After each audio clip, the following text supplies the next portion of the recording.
people come to us differently because we exist for a different reason. And that we've been able to circulate $8.8 million in direct sales. But these are people like you and I who say that we're not going to buy Black from a place of reaction. We're going to buy Black as a part of our lifestyle. It's just what we do. Dr. LaKeysha Hallmon is on a mission to build legacy through community.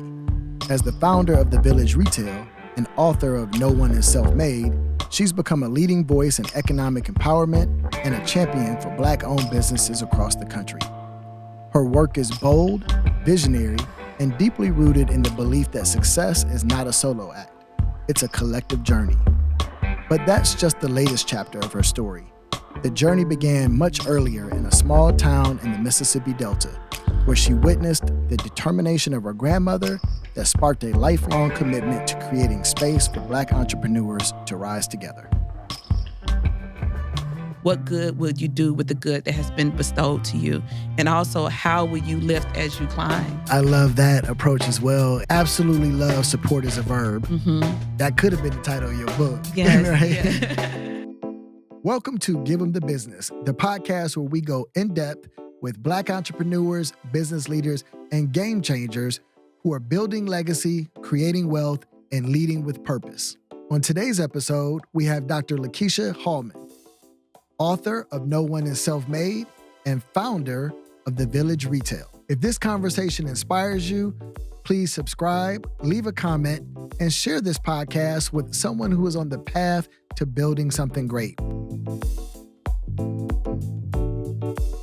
Welcome to another episode of Give 'em the Business. I'm your host, Troy Evans, and today I am very excited to have a conversation with the founder of The Village Retail and the author of No One is Self-Made, Dr. LaKeysha Hallmon. How are you doing today?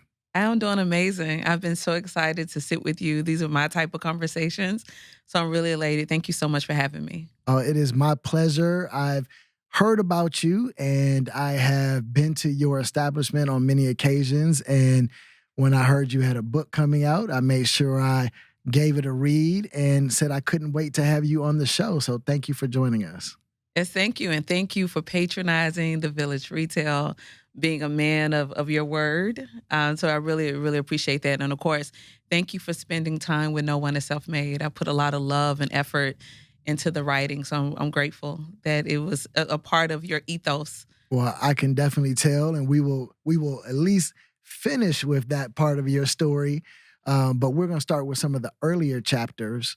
And we always like to go back on giving the business to the foundations, to the roots, where you came up and who influenced you. I read about a grandmother in your book in Mississippi. So tell me a little bit more about that. Yes, I grew up in a small town of Batesville, Mississippi. I tell people it's the big city. Totally not the big city. A little small town in North Mississippi. Very fortunate to have wonderful parents. My mother is now deceased. My father is still in Mississippi. But my grandparents, great-grandparents all lived in Mississippi. And so I'm very fortunate for that upbringing, that small town feel, where there was not a lot economically going on in the small town, but I tell people it was so mighty with love. I come from very hardworking, earnest people. And I think being that my roots are what they are, they really propelled me for these moments that I've had. But, early version of me, I used to love running across fields in Mississippi. There was no Disney World other than in my imagination, running from my grandmother's house to my great-grandparents' house. Those were some of the best years of my life. Yeah, I used to visit my grandparents in the, we called it Bigfoot country, in North Carolina. But so I know that those can be some wonderful times when we didn't have the electronic pads and whatnot in front of our kids that we do today. But tell me about your grandmother. I know she was a seamstress. And was that the first example you saw of entrepreneurship in your immediate family? Yeah, seeing my grandmother be a seamstress in the Mississippi Delta, she worked from her home, often her kitchen, between watching Young and the Restless. She was making wedding gowns, choir robes, quilts for people in the community. But as a young girl, I didn't really understand that my grandmother was an entrepreneur. I just knew from being able to observe her that she really loved what she did. I would sit in awe and see her, putting out patterns, teaching me to read patterns, her laying everything out across her bed. I was amazed that that fabric was going to turn into a suit or a dress and things like that. And I got to observe from her having a great deal of pride in every single thing that she did. I also got to observe her being able to almost speak into existence what she was going to make.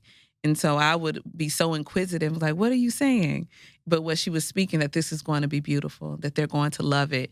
And as a little girl seeing that, I didn't understand how powerful that would be in my life, to see an entrepreneur speak and affirm what would be, and also having that level of detail. I think what was happening subtly is that it was refining who I was going to become. But if you would have asked me, I would have said my grandmother loved sewing. I didn't know that she was an entrepreneur. I didn't know that she was defying working in the cotton fields, defying working in factories in Mississippi.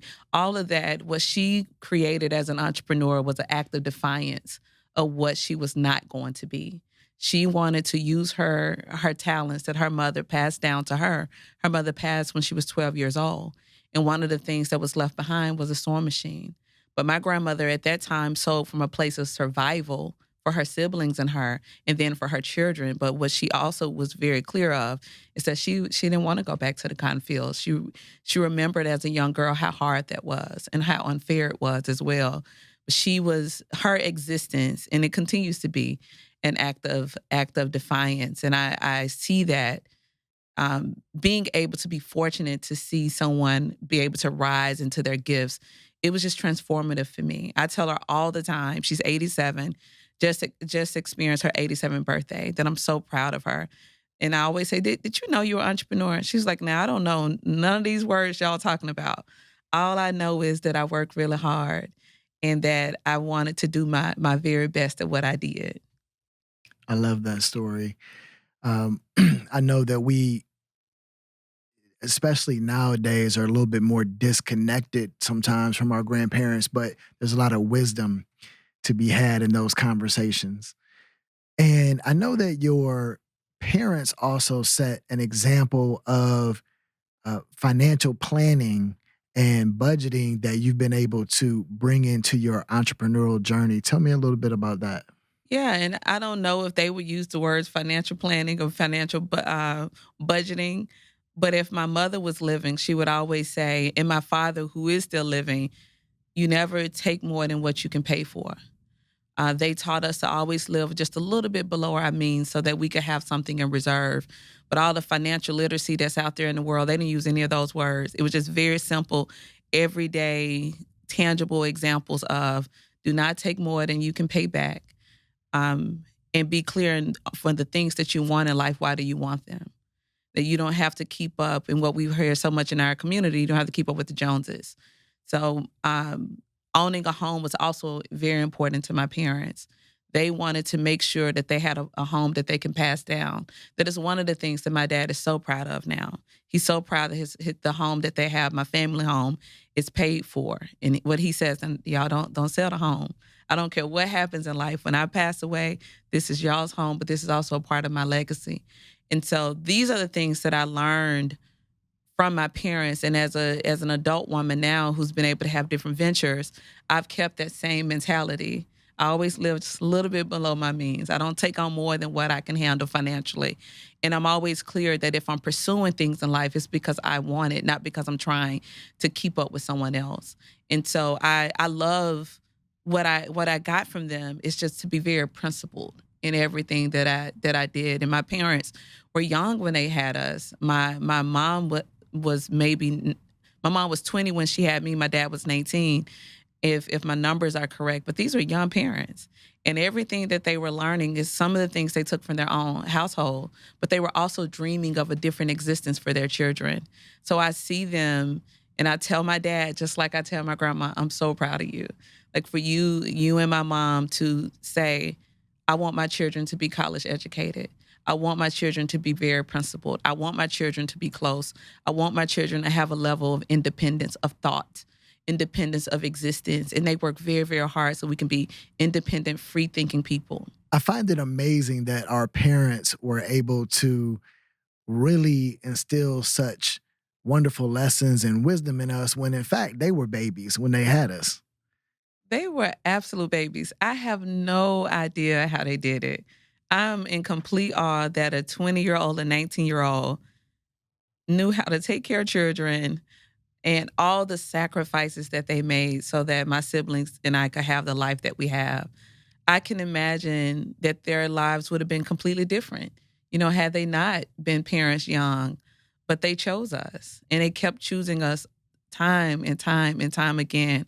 My father wanted to be an engineer, but one of his greatest prides of his life is being our dad. And so I see the sacrifices. I see how hard they worked. I also see the times that they were also just young. And so when we're so upset with our parents for not doing exactly what we wanted them to do, they were just young people striving their best to figure it out. Definitely. And so you got some great lessons instilled in you growing up, a beautiful foundation, roots as we call it, and you decided to go to college in Mississippi as well. Tell me about that part. Yeah, I went to Tougaloo College. It's still one of the greatest decisions of my life. And I wasn't on the trajectory to go to an HBCU. I'm one of the first people on my mother's side to go to college, so that I didn't have a lot in from my family tree to learn from. But there are things like a different world that open my worldview. It's like whatever that is, I want that. But my mom's friend Monique Sneed, she went to Tougaloo College and she was working. She and my mom worked together. Monique Sneed was in HR, and she was telling my mom because she saw me always reading books. She's like, this kid's different. She needs to go to HBCU. She needs to go to Tougaloo. And so I credit Monique Sneed for introducing Tougaloo to me. Small, intimate academic school right outside or inside of Jackson, Tougaloo, Mississippi. I'd never seen anything like Tougaloo in my life. It was my first experience seeing how high achieving, brilliant folks that look just like me, who dared to tell us that we were giants amongst men. There is a level of, when you go to an HBCU, a level of pride that's instilled into you, and that your existence is always good enough, that your existence is your superpower. It just expanded me. I sit now on the board of trustees for Tougaloo, and it's one of the greatest honors of my life. And as I go out into the world, and I'm striving to be a successful Black woman, and in so many ways that I am, I work as hard for my family's legacy, but I also work as hard for Tougaloo's legacy. Because when people say, "Where'd you go to school?" I get to proudly say I went to Tougaloo. And so when people start thinking about Tougaloo, they look at, oh, this the woman that wrote that book. They see that a part of Tougaloo's fabric. That is one of the gifts of being Black. We know that our experiences are not just ours, that we walk into rooms, that we achieve things, that we defy things. And every time we do that, we add a layer to who we are as a people and every single thing that's attached to us. So I take a great sense of pride of being a Tougaloo graduate. And everywhere I go, I shout that if it's upon your destiny to go to an HBCU, do it. It will, if it is upon your divine destiny, it will change the trajectory of your human experience. That is a testament for sure. When I was at Morehouse, I decided that I wanted to see as many HBCUs as possible. And so I made it my mission to just basically touch the campus of as many HBCUs that I could get to. And I didn't quite make it into the hundreds, but I did get to 20 or 30, and Tougaloo was one of them. Wow. Because I had a best friend that attended Jackson State. Mm-hmm. And so I was able to get over to Mississippi and visit both campuses, as well as get down to Xavier and some others. And I agree that in that transitional moment between high school and complete adulthood and being responsible for yourself, That is a very good, nurturing, and transitional environment that will allow your best gifts to come out Mm-hmm. and to excel. And so many of my guests are from HBCUs.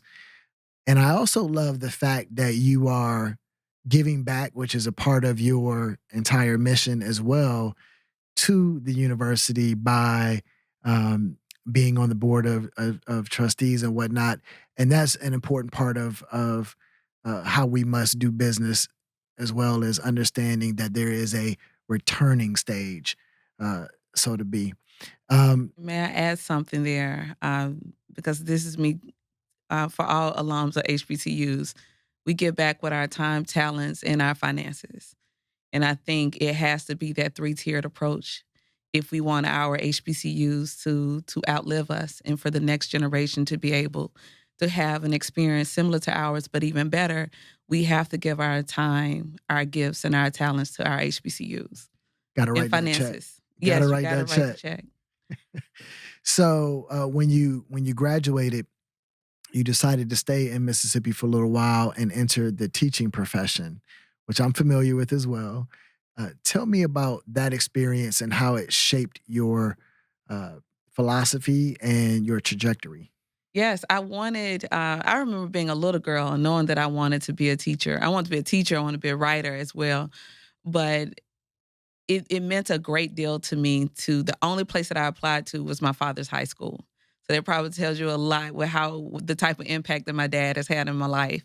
But I wanted to teach at Madison Shannon Palmer High School when my dad was there, it was Quitman County High School. And as soon as I graduated from Tougaloo, I knew that I was going to go to grad school at Ole Miss, but I knew that I was going to teach. Those first 3 or 4 years teaching at Madison Shannon Palmer were some of the best years of my life. I was 22 years old teaching seniors English, and I had to pretend that I was older. And, what was so interesting at that time, I was pretending that I was 30 because that was such a big age. I was like, I'm 30 years old, and I know the kids, they were like, "You're right." Because I look very similar to them, with many of them being 17 and 18. But they taught me how to love in a way outside of your family. I was so attached to the outcomes of their life. I knew that it's the same principle way that I am in every other thing. I was the same way in education. I knew that it was my service not just to teach kids English, but to teach them to dream of a life outside of the Mississippi Delta, but also have a commitment that when they reach their highest selves, to come back to give to the Delta. But I would often ask my students, who is the Toni Morrison in our classroom? Who is the James Baldwin in our classroom? Who's the Steve Harvey in our classroom? And I would just go down a list of all the great people that they were looking up to. And I would tell them that many of the people that you all look up to came from a little small town, just like you did, in Marks, Mississippi, Lambert, Mississippi, Sledge, Mississippi, these places that so many people have never heard of. But you have the capacity as a young person to be that giant in your community. I was always pushing them to learn to be high achievers, but to equally be big, big dreamers. Because I think the gift of imagination is the gift that we all have, to start seeing something beyond our existence. And so my time teaching, it just expanded me. It prepared me for where I am now. It prepared me to give my heart and soul to something. Every single day I went to the classroom, I just wanted to be the best teacher. I gave it all that I had, and so many of my students have gone on and have done, and they're doing such high achieving things. But when they got their doctorates, I was sitting in the room. When many of them were the first time graduates of college, I was sitting in the audience. When they were setting up their dorm rooms for the first time, I was there helping them set up their dorm rooms. So they became extensions of my family. And when they've gone through the hard moments of losing people that they love, I've been one of those sobering voices. So what I'm sharing with you, that is much more than a classroom experience. We became a little small family. And I've always held that as an honor. And so I lift educators, those that really love the profession. I lift educators so high. I think it's often, if you do it right, you can be a part of really shifting someone's trajectory of their life. You can be a part of giving them love and seeing them when so many young people just need someone to see them. If you can have a teacher or a church member or a coach to see you, then they can help pull the potential out of you. I took and I still take those things very, very seriously. So all the love to all the teachers out there who are doing it for the right reason, who love young people, who love them as they are today, but also love the potential who they're going to be. I used to always say that if you were doing it right, you were learning just as much as you were teaching. Yes, yes. And I had a conversation with Bakari Sellers once, and he said, you always remember that one teacher that changed your life. And I'm pretty sure there are several students from Mississippi that remember you quite well. They thank me all the time. I randomly get messages on Facebook. I'm forever Miss Holman to them. And they're always just beyond proud of the things that I've been able to do, but also have shared that in some of their tough moments and when, they've had experiences, especially when they were young, that I was a teacher that always loved them. And so it's just something that it's a time in my life that I will always cherish. It's a time in my life that I know it was upon my destiny to be an educator for the time that I was. Everything has a season, and clearly you lived into that season of your life quite well. And I think it was around this time that you learned of a diagnosis with your mom that probably shaped you as well, and then maybe even motivated you in your transition to Atlanta. Tell me a little bit about that. Yeah, my mother, it took a while for her to be diagnosed with lupus. For a long time, the doctors really couldn't figure out what autoimmune disease she had. But from a child's view, what I remember is that she was tired a lot and in a lot of pain. My mom was a very hardworking, firm, little 5'3" woman, but had to me the strengths of thousands.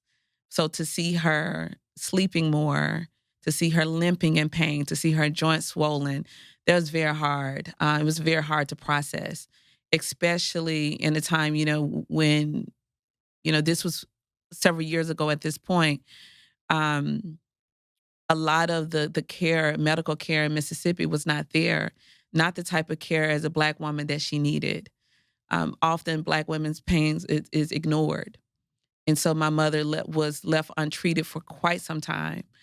I think at first they thought it was rheumatoid arthritis, but they just wasn't sure.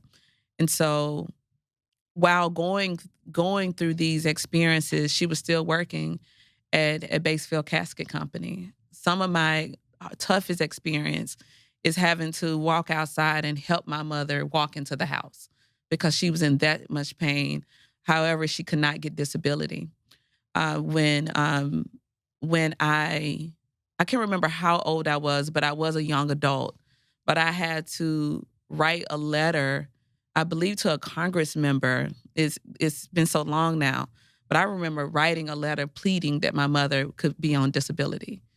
And I wrote a strong case, but that's after years of being denied. Monique would tell me that that's my mother's friend. She would tell me that there are moments when my mother would be in the bathroom at work, trying to soothe her joints, because if you're working on a line all day, that's hard on the body. But she couldn't get disability, so she had to work, and we couldn't figure out what does it take to get disability if this doesn't,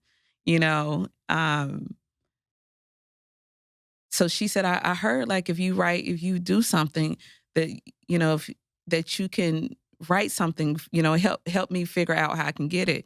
And so I leaned into my Tougaloo community and I asked my good friend Liz, I was like, have you ever heard of people contending that you can get disability? And she's like, I haven't, but let me tell you what you need to do. Start writing these letters.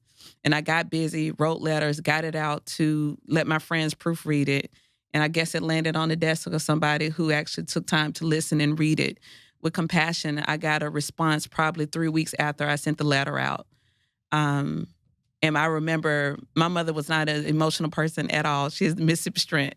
So it's rare to see her even break a tear. But for one of the first times in her life, she felt seen when she got the letter saying that she was going to get back pay, but she was finally going to be placed on disability. But I had to fight for that. And her body had to be sacrificed for so long to get the medical attention and the dignity that she deserved. So while a lot of things that I've continued to learn is that so much of our dignity is lost when we're on the other end of a person that does not see the dignity in you. When they push you to keep going to work, when they tell you that your pain is not real, that the medical care is not there to do the work, to send your labs off, to go deeper into a person's lived experience of what's going on in their body. She wasn't afforded any of that. And so I spent a lot of time also advocating and fighting for Black women's pain, because while my mother is no longer living, that pain still lives with me in such a way to know that never get comfortable, never stop fighting, and also listen to people when they say that they're hurting. It's generational trauma. Yes. Right. Yes. And it's a travesty that we have to go through what we do and take the steps that we have to take in order to just get what we deserve. Yeah. And in many ways, I'm amazed that we can even become entrepreneurs or business owners with all the additional hurdles we have to overcome and baggage we bring with us from even not just our own lives, but our parents' lives and our grandparents' lives. And you talk a lot about that in the book as well, making sure that you are advocating for the well-being of yourself as well as your loved ones and your employees and things of that nature. And so I'm glad that you were able to get that solution for her, but I'm not happy that it took so much effort and so much delayed time in order to achieve that result. If you're enjoying this conversation, please don't keep it a secret. Take a moment to subscribe and share this episode with your circle. That's how we support each other, and that's how we build wealth. So what led you to coming to Atlanta and changing your environment and taking a new risk in life? Yeah, I was actually on the pursuit of figuring out where I wanted to go after I graduated from Ole Miss, from grad school there. At that time, I wanted to get a doctorate in Africana Studies. And I heard that Clark had a really good program. So that's what led me to come to Atlanta. But when I got here, I think the low-hanging fruit for me was going over to see Clark's campus, to see the AUC for the first time. But at the same time, when I visited the National African American Arts Festival, I may be messing the title up of the name, but the art festival was going on at the Underground. And I don't know how I stumbled upon that, but I did. And me walking around and seeing so many gifted artists, sculptors, painters, I was mesmerized. And I was like, whatever this is, I'm supposed to be here. Whatever Atlanta is, I'm supposed to have this experience. And so I waited maybe a year or two before I officially moved to Atlanta.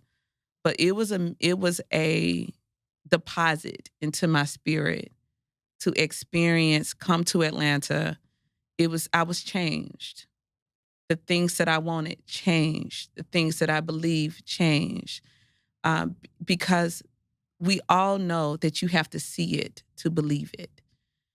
Me experiencing Atlanta on that trip. I remember telling my mom, I was like, I think I'm supposed to move to Atlanta. And she said, I really heard great things about it. I was like, no, I think I'm supposed to be there.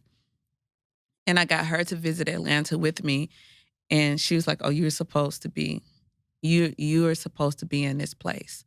But at that time, I was also very afraid of moving from Mississippi, moving from her, my dad, and my sister and brother. But she was like, absolutely not. You're very special. And I don't know what you and who you're going to become, but whoever you're supposed to be, Atlanta is a part of that. And she was very clear, very firm with it. So she didn't give me like that loving advice. It was very direct. You must move to Atlanta. This is upon your destiny to be there. And so I finally made the leap. I was actually living in Jackson, Mississippi before I moved. I moved to Atlanta, and I started to look for jobs in education because I was still teaching, and landed a big interview in Cobb County at South Cobb High School. And, Dr. Hosey was the principal at that time there. I finally got a phone call that I was going to be offered a position. And then probably within a day or two, Dr. Hosey had to call me back and had to rescind the position because another teacher with more seniority wanted to move to South Cobb and be in the English department. But what's so, I write about this moment in the book is, that we have these serendipitous moments in life.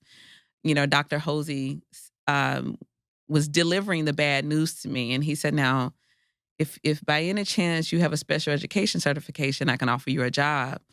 And what was so profound about that is that while I was in Jackson, a teacher who really served as a mentor for me encouraged me to get this second certification. And I was, of course, being young and hard-headed, but I went ahead and did it. And if I didn't listen to Miss Etheridge to get that certification, I would have had to tell Dr. Hosey that I didn't have it. But I do think that you have these moments in life where people are really thrusting you to your purpose, and you just don't know that they're there to assist you. Miss Etheridge was there to assist me to get the certification because I would need it. Dr. Hosey had to be the first place that I worked when I moved to Georgia because he's now such a great friend and will probably always be a mentor to me.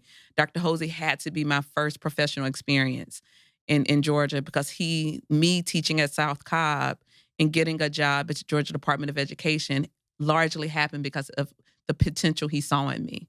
So all these domino effects led me to Atlanta. And I think the lesson of not just the move, the lesson is that we always have these people. They always pop up in these subtle ways, and they're always got their hands on our back, pushing us, pushing us, pushing us. And there's always people right in front of us guiding us. That if we are open and understand and really be able to reflect on our big moments of life when these big transformational things happen, there was always someone there assisting us. So when I say my big move to Atlanta happened, it happened because of Miss Etheridge. It happened because of my mom. It happened because of Dr. Hosey. But it largely happened because so much of my purpose would be revealed when I moved to this city. Yes. And in your book, you talk a lot about alignment. Yes. Yeah. And I'm a big believer in that. And I appreciated how you called out your willingness to listen to being in alignment with the universe, and embracing it and not really having fear. But also you talked about not having expectations of the moment, right? So just doing it because you are in alignment, it is an opportunity, but allowing what's supposed to come out of it to come to you instead of having an expectation of a result. And I think that's a beautiful way to approach life and will really allow you to have a more, it seems like you're taking your hand off the steering wheel, but in fact, I think you are actually being more proactive in the opportunities that can come your way. Absolutely. It does appear that you're saying, I surrender all, I'm taking my hand off the steering wheel. But I think when we live our life of divine alignment is less about driving the car and understanding the maps, that you're always going to go in the direction that you're meant to go in. That's if we allow alignment to be what it is. I had to be obedient. To be in alignment takes a level of obedience in life. I had to listen to Miss E. I had to listen to my mother. But beyond listening to them, I then had to do something. The action is also a part of alignment. It doesn't mean that I live my life without fear. I think we all always have a level of fear, trepidation, but I still do things even if I'm afraid, even if I can't see the clear picture. When I moved to Atlanta, I didn't know a lot of people. I'm very close to my family, so that was a big cultural shock for me as well. It was almost me unplugging a major part of my extension cord. So much of my identity was tied to Mississippi as well. But I think we're often afraid to leave places because our identity is tied to it, rather than seeing that once we move, our identity still comes. We just get to open ourselves, blossom even more. What has helped me the most, even when I transitioned from education and becoming an entrepreneur, the thing that has grounded me the most is that I'm a very spiritual person. That it's less about me driving a business to success and me choosing and wanting to live in the highest vibration of my experience, of me wanting to live a life of profound dignity and purpose. Because I spend more time pouring into that cup, it allows me to be a strong steward and have strong business acumen. But I am here because I want to be a high vibrational person. I love that approach as well, and you've hit on several words and phrases and philosophies that I enjoyed reading about in the book. One of them is that something to the effect of the work is in the doing. Yes. Right. And so you may have a thought or a desire of where you want to be, but you got to execute. Yeah. Right. You have to do it. You got to do it. And you know, for entrepreneurs, I think that's highly relevant because people are so fearful of, well, somebody's going to take my idea or what have you. But there are millions of ideas out there. Who can execute on it? Who can get the work done? Who can lean in and do it better than the competition? So let's dive into that part of your journey in life and that chapter in life when you decided to take an entrepreneurial leap, and what motivated you to do that, and why. And also the thing that I love about your approach is you're very intentional about the collective aspect of it, right? It's not just what are you going to do, but how are you going to involve your village and your community and what have you. So what led you to taking that leap? Yes, I was in education, I believe, for 9 years. And I will tell you, entrepreneurship is not something that I was pursuing. I had no idea that I would be an entrepreneur. But in my time when I transitioned from the classroom, I worked at the Georgia Department of Education. And I became very curious about the economic disparities that I was seeing even in education. And it took me down this road of wanting to understand poverty and wanting to understand economic mobility. Like, what could we do to make our communities economically mobile? And one of the things that I kept reading about was entrepreneurship, was creating small businesses. But I also knew that something that Dr. Martin Luther King said is that the collective is always more powerful than the individual. So it wasn't about creating more entrepreneurs, one singular small business. It's creating this in a village model where the construct is built on collective wealth building. So that took a different lens. But I was contending with being the educator I was in these ideas and these visions that kept coming to my mind. And so my very first company, the Village Market, was really built to create this collective experience of Black entrepreneurship. It's also this collective experience that the community was bound to the existence of these businesses. and these businesses were bound to the existence of the consumers, the shoppers, but that we were all I created support as a verb to put a charge in the community that if we want to be economically mobile, if we want economic liberation, that we have to start being intentional with where and how we spend our money. And that for me, that we must start to steward those dollars to our Black businesses. I took a framework and put a 21st century spin on it, because I'm not the first person that say we need to buy Black, and it has to be consistent. It needs to be part of our lifestyle. I'm not the first person to talk about collective economics, but in my way, in my Mississippi accent, my vision of doing it, it came out in a way that people were like, "Oh, I like this. This feels fresh. This feels like I'm a part of something that's fighting back, that's doing something." So I created the Village Market. The vision of Village Market happened in 2015, and I was still working my full-time job. I launched the Village Market April 2016, and I launched it as a marketplace, a nighttime experience.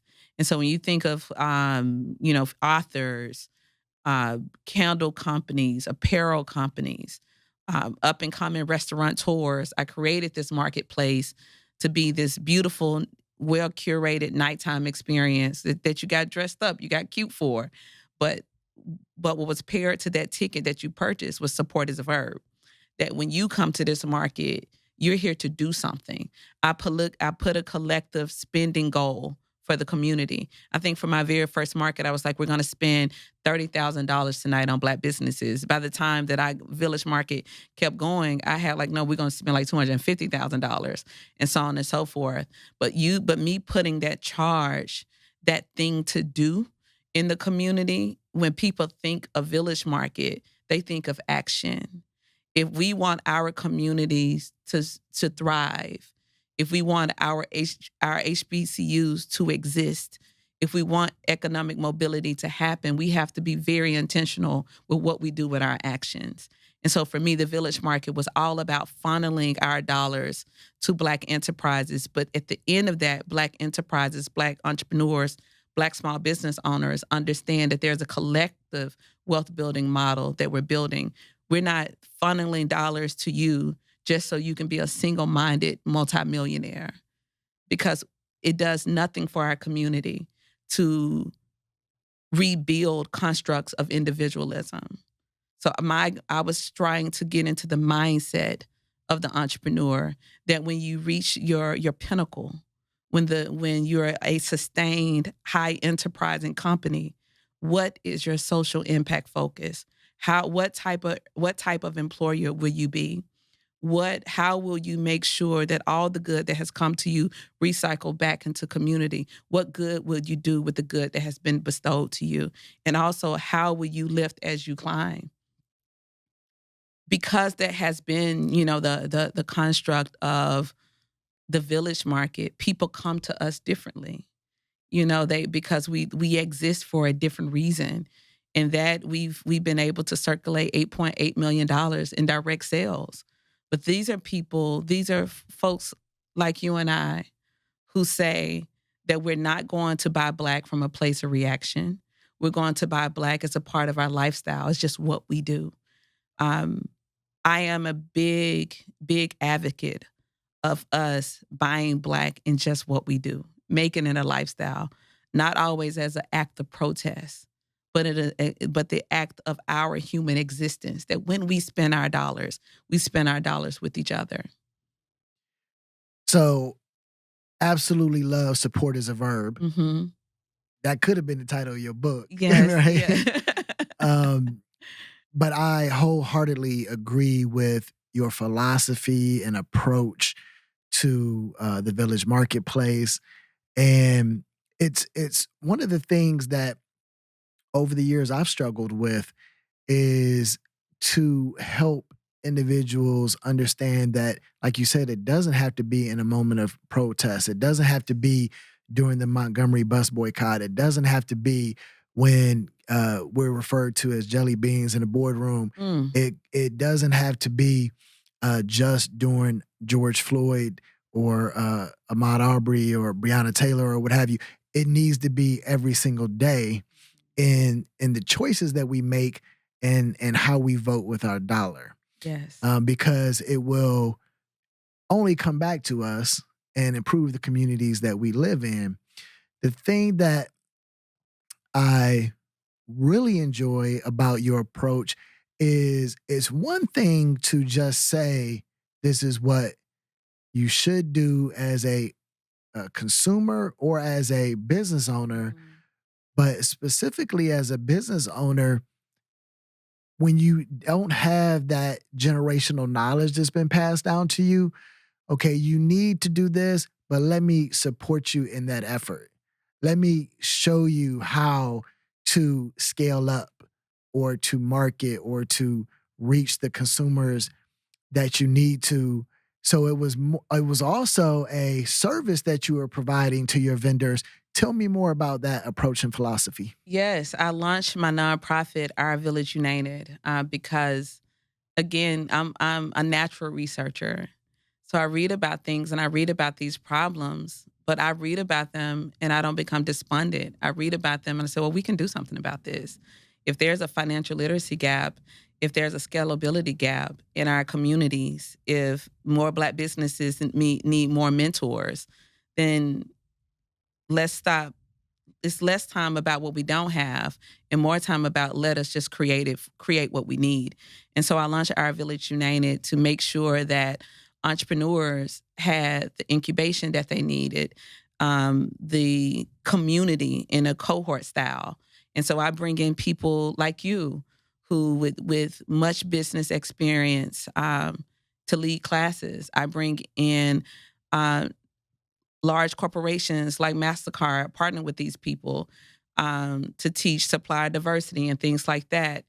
But my goal was I will have a retail store that you can come and shop from. But the businesses, beyond needing consumers, we also need the access to the knowledge.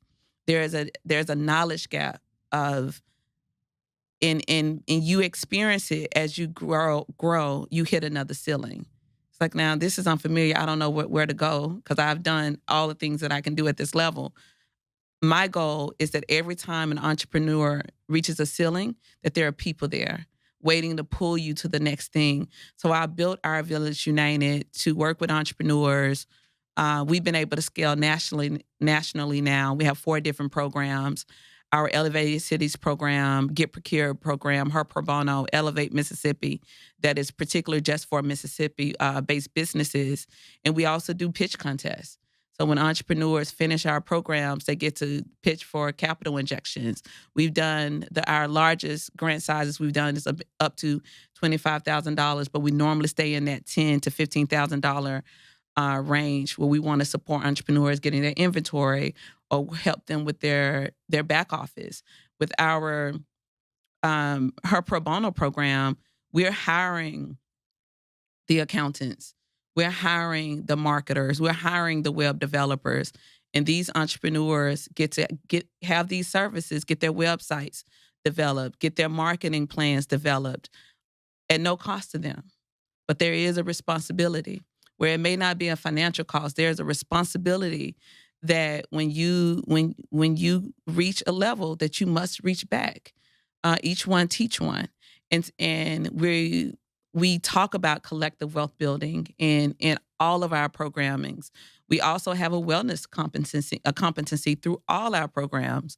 So when entrepreneurs are experiencing burnout, decision fatigue, we have mental health practitioners that work directly with Our Village United and all our businesses in those programs, because decision fatigue, burnout, imposter syndrome is something that as an entrepreneur you will feel. I want to ensure that we're taking a holistic approach of what entrepreneurship means, small business ownership means, because I want our enterprises to be sustainable. And I want us to be well, mind, body, and spirit, because I think that would make us better business owners. And not just better business owners, it makes us better people. We need better people leading companies. We need better people that reach a level of success and say, oh no, it's my responsibility to give back. So we pair, and we've created, such a beautiful model that I'm so proud of. And also we have the physical retail store.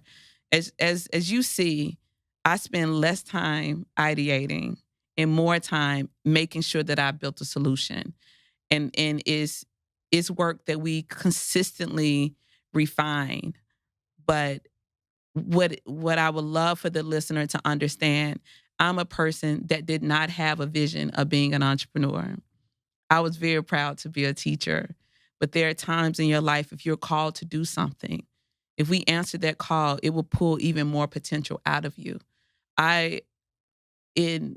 What I'm hoping for our community is that we start taking each other seriously, that we start to believe the people that we've been longing for and waiting for are right here in front of us, that every single relationship that we have with each other is actually an honor, that we're not just here to coexist in this lifetime.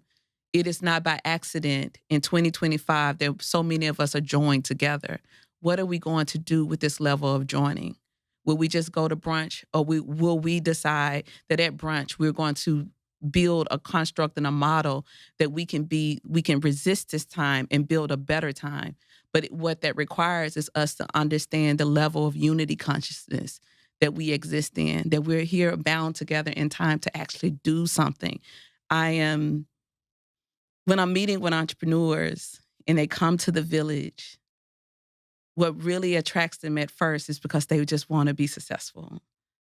The greatest honor for me is that when we've been able to crack their consciousness open, to get them to see with a different eye, to say that, no, really, if you're successful, I'm successful. If I'm successful, you're successful.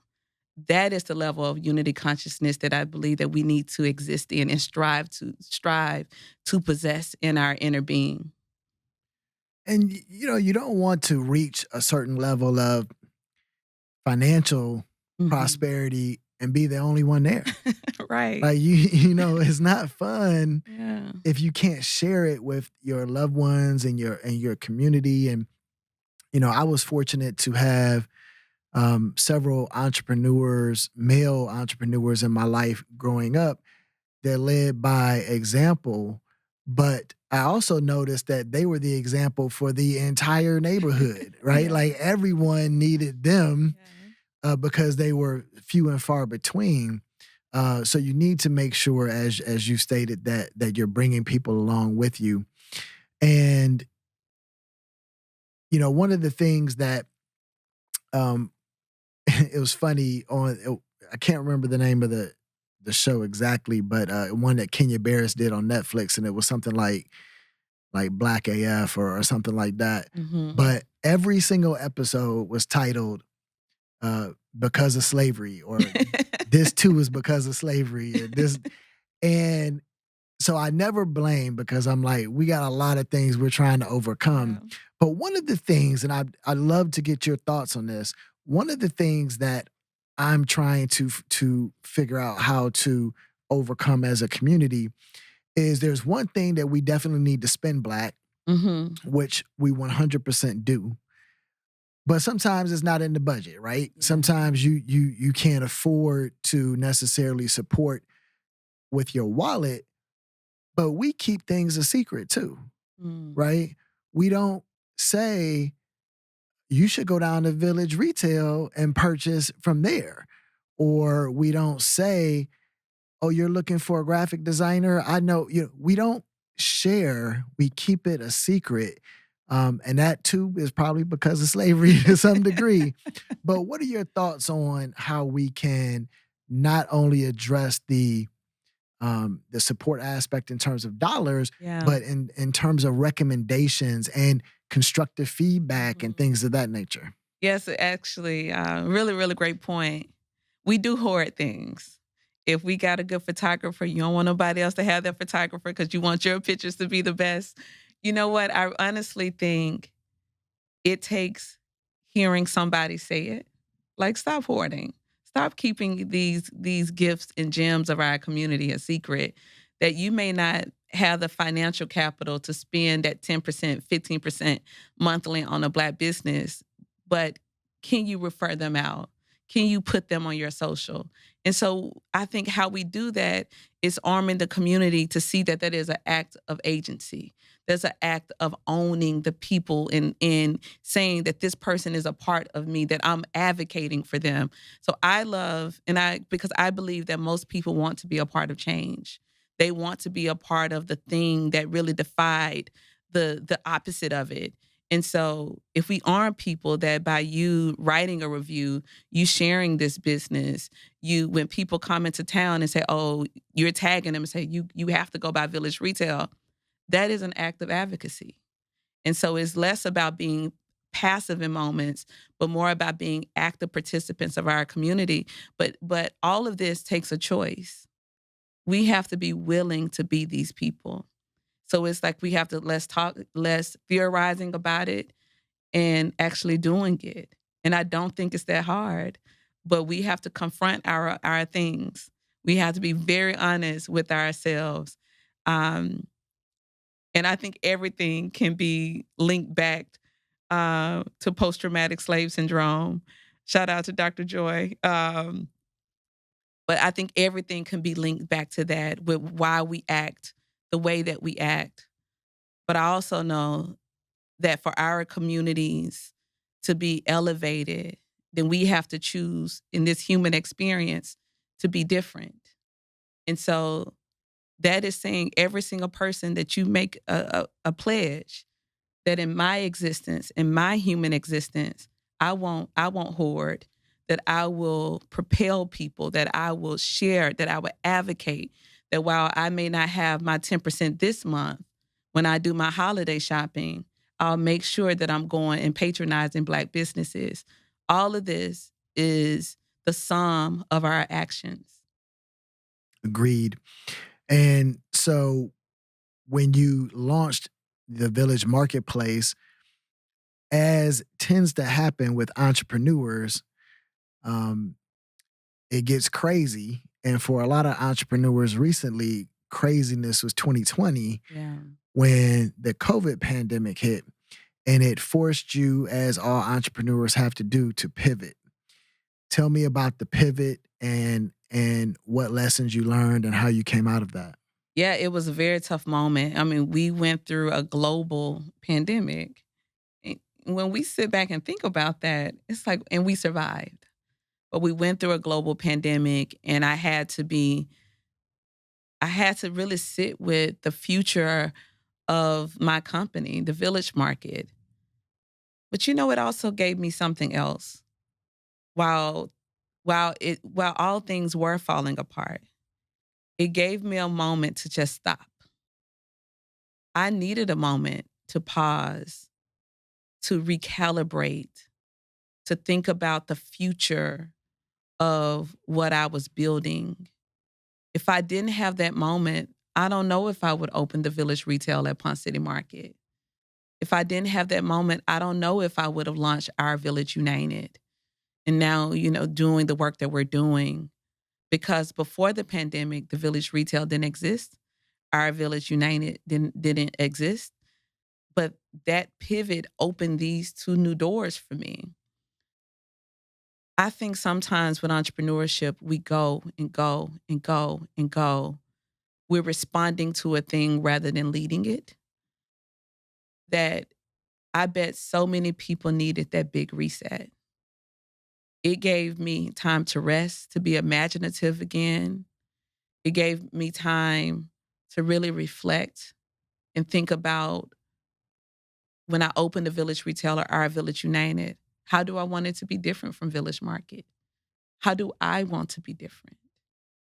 Because the areas of me that needed to evolve from the business owner that I was then and the business owner that I am now, I am just as tenacious as I used to be, but I'm much more obedient with taking care of myself. Um, if that pivot didn't happen, I really do believe I would have burnt out. So what I strive to do, no matter what I'm met with in life, I ask myself, what is the gift of this moment? And when we're faced with things, it's so hard, especially challenging things. It's hard to understand that a gift is waiting in that moment because it's hard. But because I've trained my mind to look for the gift, that was the gift of Village Retail waiting for me. It was the gift of Our Village United waiting for me. It was the gift of No One is Self-Made book deal waiting for me.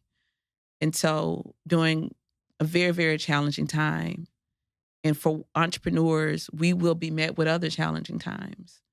The question is, what type of pivot will you have? Will you know that when you pivot, there is something far greater waiting for you on the other side? We have to train our minds to affirm that wherever we pivot, something better is waiting, and that I won't lose anything. I get to take all the great things into this new existence. And I also get to let some things go, because there was so many parts of that unhealthy entrepreneur that I needed to leave in 2020. So you mentioned the book No One is Self-Made, which just came out. And if you're listening to this podcast, if you're watching this podcast, buy the book, okay, and read it. Tell someone about the book so that they can read it and continue the process. But what brought you to wanting to write the book, and what do you hope people take away from it? Yes, I've always wanted to be a writer. When you all get the book, I encourage everyone to read the acknowledgments. In the acknowledgments, you will learn a lot about the way that I think, who I am, and the way that I'm programmed. But in the opening of my acknowledgments, I acknowledge so many great writers that came before me, some who have transitioned to the ancestral world and some who are living now. But I write about these people because growing up in Mississippi, I needed those books. I needed Toni Morrison. I needed Dr. Maya. I needed James Baldwin. I needed what they wrote about in the book to open my worldview of what was possible for me. The reason why I share that is because they're the reasons I wanted to be a writer. I wanted to be able to lend my gift to pages, the wisdom, the experiences that I had. And I didn't know when I would write a book in life, but I knew that I would. I remember being 6 or 7 years old, signing my Mother's Day card, your future author. Again, affirmations again, speaking things into existence. But this book deal came to me in a setting just like this. My friend, Dr. Joy, who is the founder of Therapy for Black Girls, she ran an off-cycle podcast series where she interviewed people who were not therapists. And so she called me up. She said, hey, I'm doing this 4-part series that I'm not going to interview therapists, but it's like a sisterhood in business, and I want to interview with you. And again, when you say yes to things, domino effect, divine alignment. I sat with Dr. Joy for that podcast. It did extremely well. But from that podcast, my future agent was listening. I didn't know this woman, didn't know that I had a future agent, but she was a listener. And from there, she reached out to Dr. Joy and said, do you really know her? Because this woman has books in her. Dr. Joy called me and she's like, hey, Rebecca, she's an agent. She wants to talk to you because she said you have books in you. And me being who I was, and Dr. Joy is my friend. So I was like, now, is that real? Is this one of them Instagram things where everybody a coach, everybody an agent? And we laughed about it. I didn't feel that I was ready because I was so in the heart of running the business and I was completely burnt out. But it came back to me again. And I remember telling Dr. Joy, I think I'm ready to meet with her. When my first Zoom meeting with Rebecca, as soon as she popped on the screen, she was holding up a notebook from that podcast of pages of notes, and she started to flip it. She's like, whenever you're ready to write your book is already written. You are a writer. All the things that you were talking about in this podcast, it needs to be a book. And our relationship started from that moment. From there, Rebecca and I worked very hard to put a proposal together. And we shopped that proposal around, and we got offers from just about everybody. And I was able to choose which publisher that I wanted to work with. But I shared this experience less about the book deal, but more about the lessons. Again, life can be so serendipitous if we say yes to the right things. Only thing I had to do was say yes to Dr. Joy. I didn't have to go find an agent. I didn't have to write all the canned emails and hoping somebody responds. I didn't have to pitch myself. The only thing I had to do was be very present in that moment in Dr. Joy and to give that interview all that I had with no expectation other than just being myself. From there, the listener was my current agent now. And I am so honored to have landed a book deal, to be working with HarperCollins, Day Street Imprint. I'm so grateful for the opportunities that this book has given me. And I'm grateful that it came in the time in my life now. I was prepared to write this book now. I learned and got even more lessons to learn. But my experience as an educator shows up in this book. Me being able to observe my grandmothers showed up in this book. Me being loved by my parents shows up in this book. Me moving to Atlanta, experiencing Atlanta shows up in this book. And so I see and I share that it has been tear-jerking for my grandmothers, to hardworking women who grew up deeply impoverished, to see their names written in a book. If the purpose for me was to give them that, I don't have to sell any more books. Now I want to sell a lot more. But if the purpose was for them to see their names printed in a book, when they had never imagined anything like that was possible when they were in the cotton fields. Sometimes our purposes is for us, and sometimes our purposes is to say thank you to the elders in our life and to let them know that every sacrifice that they made for us was not in vain. So this book is very much so a love letter for my belief for the community that we can actualize in this lifetime. But this book is also a thank you to every single person who has poured into me. People known and unknown, people that I've met and haven't met. I lifted their names in these pages because we must write into the people. When we get an opportunity, we must write the people into the pages. And so if you're listening again, put it on your Juneteenth shopping list. Put it on your Christmas shopping list. Spread the word and support as we've been discussing on this podcast so far.